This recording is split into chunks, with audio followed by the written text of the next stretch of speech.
¿Cómo han ido los entrenamientos? Bueno, los entrenamientos han ido bien, no hemos podido hacer la pole por 2 décimas, pero está muy bien y todo está bajo control, no hay problema. ¿Cómo afrontáis estas 24 horas? Bueno, estas 24 horas las afrontamos como cada año, pero este año, como lo tenemos todo conjuntado todo con un equipo solo, así como cada año siempre traía 2 equipos, pues nos vamos a centrar todos con un equipo y el objetivo, como siempre, aunque la gente diga no, salimos a ganar y se acabó. Es sí o sí, que es la nueva palabra de moda. Sí o sí, hay que ganar. ¿Cuál es la estrategia que vais a seguir?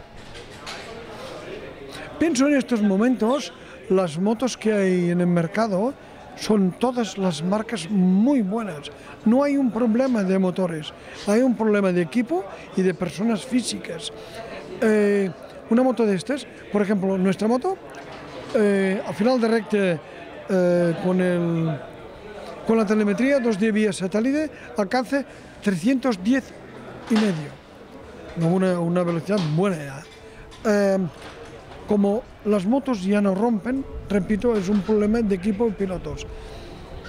Nos lo vamos a jugar todo por equipo y por pilotos, siempre que el motor no se rompa o caiga. Si no se rompe el motor y no se cae, ya veremos quién ganará.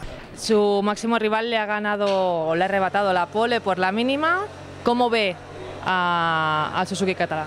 Bueno, Suzuki Català siempre es un equipo muy fuerte aquí en las 24 horas, porque él vive todo el año, él y su equipo, que es muy bueno también para esta carrera.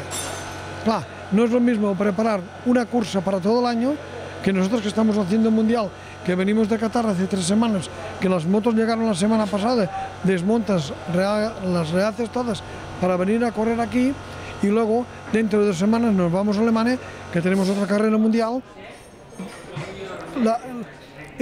No podemos hacer una comparación directa, pero esta carrera es una carrera que yo la hago porque es una carrera de casa, es de Cataluña y la quiero hacer.